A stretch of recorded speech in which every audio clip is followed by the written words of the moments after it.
ಒಂದ್ಸರಿನೂ ಓಡಿಸಿಲ್ಲ. ಇಲ್ಲ ಎಲ್ಲ ಈಗ ಈ ಥರ ಗಾಡಿಗಳಿಗೆ ನಂದು ಎಕ್ಸಲ್ ಐತೆ ಅಷ್ಟೇ. ಇದು ಓನರ್ದು ಮನೆಯಲ್ಲಿ ಇಲ್ಲಿವಾ? ಇಲ್ಲ ಇಲ್ಲವಾ? ಸರಿ ಗುರು, ಹೆಸರೇನು? ಅಭಿ ಶರತ್. ಸರಿ, nice to meet you. Bye. ಗಾಡಿ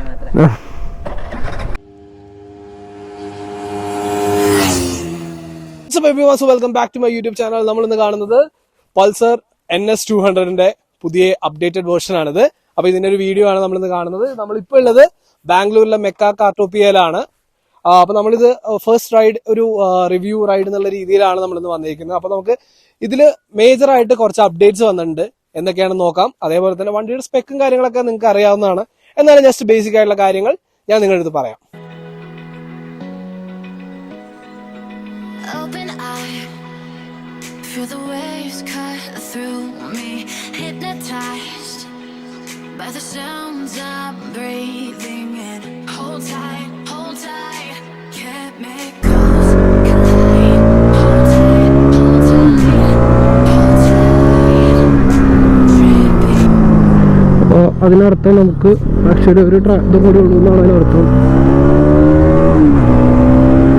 ഒരു ലാപ്പ് കൂടി നമുക്ക് ഓടിക്കാനുള്ള ഗ്യാപ്പ് ഉണ്ട്.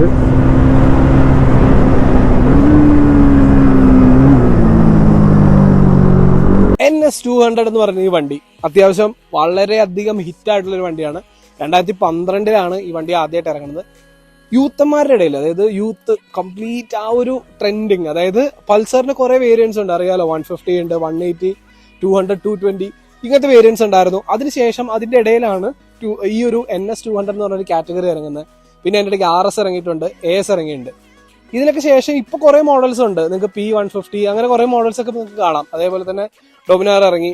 അപ്പൊ ഇതിലൊക്കെ വേറിട്ട് നിൽക്കുന്ന സംഭവം എന്ന് പറഞ്ഞു കഴിഞ്ഞാൽ ഈ ഒരു പ്രൈസ് പോയിന്റിൽ നമുക്ക് ആക്ച്വലി അഫോർഡബിൾ ആയിട്ടുള്ള രീതിയിൽ നമ്മൾ യൂത്തിന്, അതായത് ഒരു കോളേജിൽ പഠിക്കുന്ന ആൾക്കാർക്കോ അല്ലെങ്കിൽ ആ ഒരു കാറ്റഗറി ആൾക്കാർക്ക് അവർക്ക് വേണ്ടി പക്കയായിട്ട് ബ്രാൻഡ് ചെയ്തിട്ട് അവർക്ക് വേണ്ടി മാർക്കറ്റ് ചെയ്തേക്കുന്ന ഒരു വണ്ടിയാണ് NS200. സോ ഇത് ബേസിക് ആയിട്ട് പറയുകയാണെന്നുണ്ടെങ്കിൽ 200cc ലിക്വിഡ് കൂൾഡ് എഞ്ചിനാണ്. പിന്നെ ഇതിൽ വരുന്നതെന്ന് പറഞ്ഞു കഴിഞ്ഞാൽ 24.5 bhp ആണ് ഈ വണ്ടിയിലുള്ളത്. 18.7 ന്യൂട്ടൺ മീറ്റർ ടോർക്കാണ് ഈ വണ്ടി പ്രൊഡ്യൂസ് ചെയ്യുന്നത്. 6 സ്പീഡ് ഗിയർ ബോക്സ് ആണ് ഈ വണ്ടിയിൽ വരുന്നത്. അതേപോലെ തന്നെ പെരിമീറ്റർ ഫ്രെയിം ആണ് ഇത്. NSല്, RSല്, അതേപോലെ തന്നെ ഡൊമിനാർ 250, ഡൊമിനാർ 400 ഈ വേരിയൻസിൽ എല്ലാത്തിലും ഈ ഒരു പെരിമീറ്റർ ഫ്രെയിം തന്നെയാണ് വരുന്നത്. പിന്നെ ഈ വണ്ടിയിൽ പ്രത്യേകിച്ച് പറയാനായിട്ടുള്ളത് എന്ന് പറഞ്ഞു കഴിഞ്ഞാൽ പുതിയ അപ്ഡേറ്റ്സ് ആണ്. അപ്ഡേറ്റ്സ് എന്ന് പറയുന്നത് ഫസ്റ്റ് തന്നെ നമുക്ക് കണ്ടാൽ മനസ്സിലാവും. ഇതിൽ വന്നിരിക്കുന്ന അപ്ഡേറ്റ് എന്ന് പറയുന്നത് USD ഫോർക്കാണ്. 33mm USD ഫോർക്കാണ് ഇതിൽ മേജർ ആയിട്ടുള്ള ഒരു അപ്ഡേറ്റ് വന്നിരിക്കുന്നത്. പിന്നെ നമുക്ക് പറയാനുള്ളതെന്ന് പറഞ്ഞു കഴിഞ്ഞാൽ ഇതിൽ ഡ്യുവൽ ചാനൽ ABS വന്നിട്ടുണ്ട്. ഡ്യുവൽ ചാനൽ ABS നമുക്ക് നേരത്തെ മോഡലിൽ ഉണ്ടായിരുന്നില്ല. ഈ മോഡലിൽ ഡ്യുവൽ ചാനൽ ABS വന്നിട്ടുണ്ട്. ഫ്രണ്ടിലും ബാക്കിലും ഡിസ്കിന്റെ ഒരു ചെറിയ വേരിയേഷൻ വന്നിട്ടുണ്ട്. ഫ്രണ്ടിൽ 300mm, ബാക്കിൽ 230mm ആണ് ഡിസ്കിന്റെ വേരിയേഷൻ വന്നിരിക്കുന്നത്. പിന്നെ വന്നിരിക്കുന്ന ഒരു മേജർ അപ്ഡേറ്റ് എന്ന് പറയാനായിട്ട് ഇതിൽ വന്നിരിക്കുന്ന ബ്രേക്കിംഗ് കംപ്ലീറ്റ് ഗ്രിമേക്കയുടെ ആണ്. ഗ്രിമേക്ക P250ലും N250ലും വന്നിരിക്കുന്ന ആ സെയിം ബ്രേക്കിംഗ് സിസ്റ്റം തന്നെയാണ് വന്നിരിക്കുന്നത്. ഗ്രിപ്സ് പറയാനായിട്ട് വന്നിരിക്കുന്നതെന്ന് പറഞ്ഞു കഴിഞ്ഞാൽ ഡൊമിനാർ 250ൽ വന്നിരിക്കുന്ന ഗ്രിപ്സ് ആണ്. പഴയ ഗ്രിപ്സ് അല്ല. കാരണം എന്ന് വെച്ച് കഴിഞ്ഞാൽ ഇതിൽ കുറച്ചും കൂടി ലോങ് ലാസ്റ്റിംഗ് ആണ്, അത്ര ഹാർഡ് ആവില്ല, കുറച്ചും കൂടി സോഫ്റ്റ് ആണ്. ഈവൻ നമ്മൾ ആ ഒരു ഹാൻഡിൽ പിടിക്കുന്ന സമയത്ത് തന്നെ നമുക്ക് ഭയങ്കര ഒരു വേരിയേഷൻ നമുക്ക് ശരിക്കും ഫീൽ ചെയ്യും. ഇൻസ്ട്രുമെന്റ് ക്ലസ്റ്ററിൽ വന്നിരിക്കുന്ന മാറ്റങ്ങൾ എന്ന് പറയാനായിട്ട് ഡിസ്റ്റൻസ് ടു എംപ്റ്റി ഉണ്ട്. അതായത് പെട്രോൾ എപ്പോൾ തീരും എന്ന് അറിയിക്കുന്ന സംഭവമാണ്. നമ്മൾ എത്ര ഏതാണെന്നുണ്ടെങ്കിലും എത്ര അപ്ഡേഷൻസ് വന്നാലും നമ്മൾ മലയാളികൾ ചിലപ്പോൾ 50 രൂപയുടെ 100 രൂപയുടെ പെട്രോൾ അടിച്ചിട്ട് നമ്മൾ പോവുള്ളൂ. അപ്പൊ എന്തായാലും അത് ഒരു നല്ലൊരു കാര്യമാണ്. കാരണം വെച്ച് കഴിഞ്ഞാൽ എംപ്റ്റി ആവുന്നത് എപ്പോഴാണെന്ന് നമുക്ക് അത്യാവശ്യം അറിയാൻ പറ്റും. പിന്നെ ഉള്ളതെന്ന് പറഞ്ഞാൽ ആവറേജ് ഫ്യൂവൽ എഫിഷ്യൻസി ഉണ്ട്. ഒരു ഏകദേശം നമുക്കൊരു മൈലേജ് ഒക്കെ അറിയാനായിട്ടുള്ള ഒരു സംഭവമാണ്. പിന്നെ നമുക്ക് ഇതിൽ ഗിയർ ഇൻഡിക്കേഷൻ വരുന്നുണ്ട്, അതായത് ഗിയറിന്റെയും ഇൻഡിക്കേഷൻസ് വരുന്നുണ്ട്. പിന്നെ ടൈം കാണിക്കുന്നുണ്ട്. പിന്നെ പറയാനായിട്ട് ഇതിൽ ബ്ലൂടൂത്ത് കണക്ടിവിറ്റി ഒന്നുമില്ല. അപ്പോൾ ബജാജ് പറയുന്നതെന്ന് പറഞ്ഞു കഴിഞ്ഞാൽ അതിന്റെ ഒരു ആവശ്യം വരുന്നില്ല എന്നാണ്. കാരണം എത്ര പേര് ബ്ലൂടൂത്ത് യൂസ് ചെയ്യുന്നോ അങ്ങനെ നമുക്കൊരു ഐഡിയ ഇല്ലാത്തൊരു സംഭവമാണ്. ഇതിൽ USB ഇല്ല, USB കണക്ടിവിറ്റി ഇല്ല. ഇപ്പൊ അത്യാവശ്യം കുറെ വണ്ടികൾക്ക് USB കണക്ടിവിറ്റി ഉണ്ട്, അപ്പൊ ഈ ഒരു സംഭവം ഇല്ല. പിന്നെ നമുക്ക് ഹെഡ്ലൈറ്റ്സ് നോക്കുകയാണെങ്കിൽ ആ പഴയ സംഭവം തന്നെയാണ്. നോർമൽ ഹെഡ്ലൈറ്റ്സും നോർമൽ ഇൻഡിക്കേറ്റേഴ്സ് ആണ് വരുന്നത്. LED വരേണ്ട ഒരു ടൈം ആയിട്ടുണ്ട്, ബട്ട് സ്റ്റിൽ അങ്ങനെ ഒരു ചേഞ്ചസ് ഒന്നും വന്നിട്ടില്ല. ആ ഒരു പഴയ ഒരു രീതിയിൽ തന്നെയാണ് NS ഇപ്പോഴും ഇരിക്കുന്നത്. പിന്നെ പറയാനായിട്ടെന്ന് പറഞ്ഞു കഴിഞ്ഞാൽ ഇതിന്റെ ഗ്രൗണ്ട് ക്ലിയറൻസ് ആണ് 168 ഇതിന്റെ ഗ്രൗണ്ട് ക്ലിയറൻസ് വരുന്നത്. പിന്നെ വെയിറ്റ് പറയാനായിട്ട് ഈ വണ്ടിക്ക് ഒരു 158 കിലോ ആണ് വണ്ടിയുടെ ഒരു വെയിറ്റ് വരുന്നത്. 12 ലിറ്ററിന്റെ ഫ്യൂൽ ടാങ്ക് കപ്പാസിറ്റിയാണ് ഈ വണ്ടിയിൽ വരുന്നത്. അത്യാവശ്യം പെട്രോളൊക്കെ അടിച്ച് നമുക്ക് പോവാം, കുഴപ്പമൊന്നുമില്ല. പിന്നെ നമ്മൾ വീൽസിലേക്ക് നോക്കുകയാണെന്നുണ്ടെങ്കിൽ അലോയ് ഒരു ചേഞ്ച് വരുത്തിയിട്ടുണ്ട്. കുറച്ച് വെയിറ്റ്, അതായത് ഒരു 1 കിലോന്റെ അടുത്ത് വെയിറ്റ് കുറഞ്ഞിട്ടുണ്ട്. പിന്നെ ഫ്രണ്ടിലെ ടയർ സെക്ഷൻ എന്ന് പറയാനായിട്ട് 100/80/17 ബാക്കിൽ വരുമ്പോൾ എന്ന് പറഞ്ഞു കഴിഞ്ഞാൽ 130/70/17 ടയർ സൈസ് വരുന്നത്. സോ ഇതൊക്കെയാണ് ഈ വണ്ടിയുള്ള മേജർ ആയിട്ടുള്ള അപ്ഡേറ്റ്സും അതേപോലുള്ള ഫീച്ചേഴ്സും കാര്യങ്ങളും.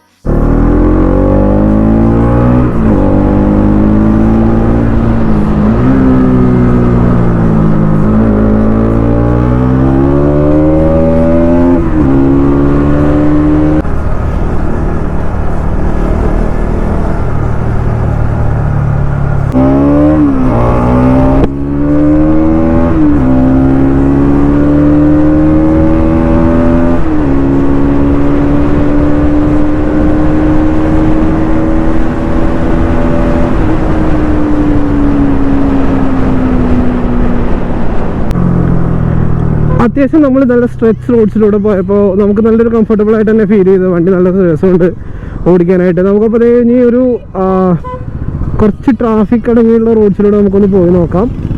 അപ്പോൾ എങ്ങനെയുണ്ട് ഇതൊന്ന് ചെക്ക് ചെയ്യാം. 33 mm ഒരു USD ഫോർക്കാണ് ഇതിൽ വരുന്നത്. നമുക്ക് അത്യാവശ്യം സിറ്റി യൂസും കാര്യങ്ങളൊക്കെ അത്യാവശ്യം നന്നായിട്ട് മെനൂർ ചെയ്ത് പോകാൻ പറ്റുന്നുണ്ട്. നല്ല രസമുണ്ട് ഓടിക്കാനായിട്ട്. കാരണം NS എന്ന് പറയുന്നത് ആ ഒരു യൂത്തിൻ്റെ ഒരു ഫീല്, ആ പവർ, ആ ഒരു സംഭവം കംപ്ലീറ്റ്ലി ആ വണ്ടി നമുക്ക് ഓടിക്കുമ്പോൾ കിട്ടുന്നുണ്ട്. ഇപ്പോൾ 200 ആകുമ്പോൾ വളരെ രസമാണ് ഓടിക്കാനായിട്ട്. നല്ല കംഫർട്ടബിൾ ആണ്, സിമ്പിളാണ്, ഭയങ്കര റിലാക്സ്ഡ് ആയിട്ട്. ഇപ്പോൾ എന്താ പറയുക, ഒരു ഫാമിലി മാൻ ആയിട്ടില്ല എങ്കിൽ നമുക്ക് ഒരു ബാച്ചിലറാണ്, വൺസിന് വീക്കെൻഡ് റൈഡ്സ് പോവാം. ലോങ് റൈഡ്സ് ആണെങ്കിലും വലിയ കുഴപ്പമൊന്നുമില്ല. അത്യാവശ്യം നല്ല രീതിക്ക് നമുക്ക് റൈഡ് ചെയ്യാനും എല്ലാ കാര്യത്തിനും കംഫർട്ടബിൾ ആണ്. നല്ല പവർ ഔട്ട്പുട്ട് കിട്ടുന്നുണ്ട്. നല്ല രീതിക്ക് വണ്ടി നമുക്ക് ഓടിക്കാൻ പറ്റുന്നുണ്ട്. എൻ്റെ കുറേ ഫ്രണ്ട്സ് ഉണ്ട് ഇത് 200 NS ഉണ്ട്, പഴയ മോഡൽസ് ഉള്ളത്. ഫസ്റ്റ് മോഡൽ ആണെങ്കിലും അത് കഴിഞ്ഞിട്ട് ഡിസ്കണ്ടിന്യൂ ചെയ്തിട്ട് പിന്നെ ഇറങ്ങിയ മോഡൽസ് ആണെങ്കിലും ഇത് 2 വേരിയൻസ് ഉള്ള എൻ്റെ 2-3 ഫ്രണ്ട്സ് ഉണ്ട്. എൻ്റെ ഒരു കൂട്ടുകാരുണ്ട്, K2K അടിച്ചിട്ടുണ്ട്. അതായത് തുടക്കത്തിൽ ഈ വണ്ടി ഇറങ്ങിയ ടൈമിൽ 2012 കഴിഞ്ഞ് 13-14 ആ ടൈമിൽ പുള്ളി K2K അടിച്ചിട്ടുണ്ട് NS കൊണ്ട്. അപ്പോൾ പുള്ളി പറഞ്ഞൊരു കാര്യങ്ങൾ എന്ന് പറഞ്ഞു കഴിഞ്ഞാൽ മൈലേജ് ഉണ്ട്, മൈലേജ് കൺസേൺ കാര്യങ്ങൾ നല്ലതാണ്. അതും വെച്ചിട്ട് നല്ല മൈലേജ് രീതിയിൽ അത്രയും ലോങ് പുള്ളിക്ക് ഒരു കുഴപ്പമില്ല, നല്ല രീതിക്ക് വണ്ടി ഓടിക്കാൻ പറ്റി. എല്ലാ അർത്ഥത്തിലും വണ്ടി നല്ലൊരു കംഫർട്ടബിൾ ആയിട്ടുള്ള വണ്ടി തന്നെയാണ്. ഇപ്പോൾ ആകെയുള്ള വ്യത്യാസങ്ങൾ ഇപ്പോൾ ഞാൻ ഈ പറഞ്ഞ കുറച്ച് കാര്യങ്ങൾ മാത്രമേ ഉള്ളൂ ഇതിൽ വ്യത്യാസങ്ങൾ വരുന്നത് അപ്ഡേറ്റഡ് വേർഷനിൽ. ബാക്കിയെല്ലാം സെയിം തന്നെ. BS6 വരുമ്പോൾ ആ റോ പവർ കുറച്ചൊന്ന് കുറഞ്ഞിട്ടുണ്ടെന്ന് മാത്രം. അതായത് നമുക്ക് നേരത്തെ കിട്ടിയിരുന്ന ഒരു ഭയങ്കര, അത് ഈ വണ്ടി മാത്രമല്ല, അത്യാവശ്യം എല്ലാ വണ്ടികളിലാണെങ്കിലും ആ ഒരു റോ പവർ ഔട്ട്പുട്ട് ഉണ്ടായിരുന്നല്ലോ, അത് ഇപ്പോൾ കിട്ടുന്നില്ല. അത് സത്യമാണ്. കാരണം BS3 നിന്ന് BS4 നിന്ന് ഇപ്പോൾ BS6 ഇപ്പോൾ ഭയങ്കരമായിട്ട് പവർ ഔട്ട്പുട്ട് ഭയങ്കരമായിട്ട് കുറഞ്ഞിട്ടുണ്ട്. നമുക്ക് ആ കൈ കൊടുത്ത് പോകുമ്പോൾ ആ ഒരു എന്താ പറയുക, എരമ്പൽ അല്ലെങ്കിൽ വെടിച്ചില് പോലെ പോകുന്ന ഒരു ഫീല് സത്യം പറഞ്ഞൊന്ന് കുറഞ്ഞിട്ടുണ്ട്. ഭയങ്കര ലീനിയറായിട്ടാണ് ഇപ്പോൾ പോകുന്നത്. എന്തായാലും ഇങ്ങനത്തെ റോഡ്സ് ആണെങ്കിലും സിറ്റി റോഡ്സും എല്ലാ റോഡ്സിലൂടെ നമ്മളിപ്പോൾ ഓടിച്ചു നോക്കിയപ്പോഴും സംഭവം കൊള്ളാം. നല്ല രസമുണ്ട് വണ്ടി. ആ ഒരു വ്യത്യാസങ്ങൾ ഇപ്പോൾ ആ USD ഫോർക്ക് വന്നേക്കുന്നതിൻ്റെ വ്യത്യാസങ്ങൾ ശരിക്കും നമുക്ക് നല്ല രീതിക്ക് മനസ്സിലാക്കാൻ പറ്റുന്നുണ്ട്. അതായത് ഒരു ഫ്ലിക്കറിംഗ് ആയിട്ട് നമുക്ക് എടുത്തിട്ട് പോകുമ്പോഴൊക്കെ നല്ല രസമുണ്ട് ഓടിക്കാനായിട്ട്. കാരണം ആ ട്രാക്കിലൂടെ ഓടിച്ചപ്പോഴാണെങ്കിലും നമുക്ക് നല്ല ഒരു കംഫർട്ടബിൾ ആണ് വണ്ടി ഓടിക്കാനായിട്ട്.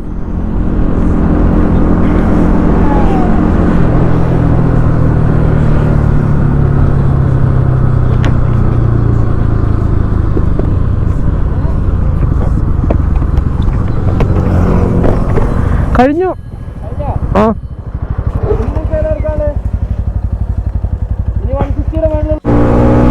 നമുക്കെന്തായാലും ഇതിൻ്റെ ബ്രേക്കിംഗ് ഒന്ന് ചെക്ക് ചെയ്ത് നോക്കാം. അത്യാവശ്യം ഇവിടെ റോട്ടിലൊന്നും ആരെയും കാണുന്നില്ല, കാലി റോഡാണ്. ആരും ഇല്ലാത്ത സമയത്തൊന്ന് ബാക്കിലും വണ്ടിയൊന്നും ഇല്ല, നമുക്കൊന്ന് ചവിട്ടി നോക്കാം. അപ്പോൾ നമ്മൾ ഒരു 80-100 പോകുന്നത്. ഒന്ന് പിടിച്ചു നോക്കാം.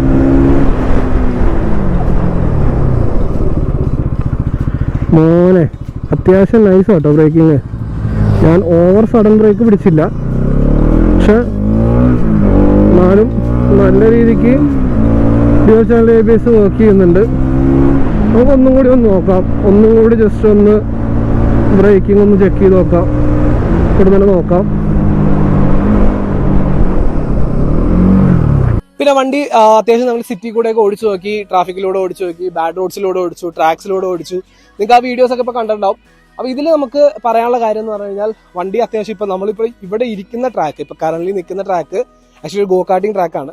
കുറച്ചും കൂടി ട്വിസ്റ്റ് ആൻഡ് ടേൺസ് കൂടുതലാണ്. അപ്പോൾ നമുക്ക് കൺട്രോളിങ് ഇപ്പോൾ USD ഫോർക്ക് ഉള്ളതിൻ്റെ ആ ഒരു എഫക്റ്റീവ്നെസ്, എങ്ങനെയാണ് നമുക്ക് ടേൺസ് ഒക്കെ എടുക്കുന്നത് എന്നുള്ളതിൻ്റെ ഒരു എഫക്റ്റീവ്നെസ് നമുക്ക് കറക്റ്റായിട്ട് അറിയാൻ പറ്റുന്നുണ്ട്. പിന്നെ സ്പീഡ് എടുക്കാൻ പറ്റുന്നില്ല, ഓബ്വിയസ്ലി ചെറിയ ട്രാക്കാണ്. ഇപ്പോൾ ഞാൻ ലാസ്റ്റ് വീക്ക് ചാക്കൻ പ്ലാനിൽ പോയിട്ടുണ്ടായിരുന്നു, ബജാജിൻ്റെ പൂനെയിലുള്ള പ്ലാനിൽ. അവിടെ ആക്ച്വലി അതൊരു ടെസ്റ്റ് റൈഡ് ട്രാക്കാണ്. ഒരു 2 കിലോമീറ്റേഴ്സിൻ്റെ 2.something കിലോമീറ്റേഴ്സിൻ്റെ ഒരു വലിയ ട്രാക്ക്. 1 കിലോമീറ്ററോളം സ്ട്രെച്ച് ഉണ്ട് നമുക്ക് ടോപ്പ് സ്പീഡ് അറ്റൻഡ് ചെയ്യാനായിട്ട്. അപ്പോൾ ഇവിടെ നമുക്ക് ബേസിക്കലി ഇങ്ങനത്തെ കുറച്ച് കാര്യങ്ങൾ ചെക്ക് ചെയ്യാനായിട്ട് വണ്ടി ഓടിച്ച് നോക്കാം, എക്സ്പീരിയൻസ്, അതിന് വേണ്ടിയിട്ടാണ് നമ്മളിവിടെ വന്നത്.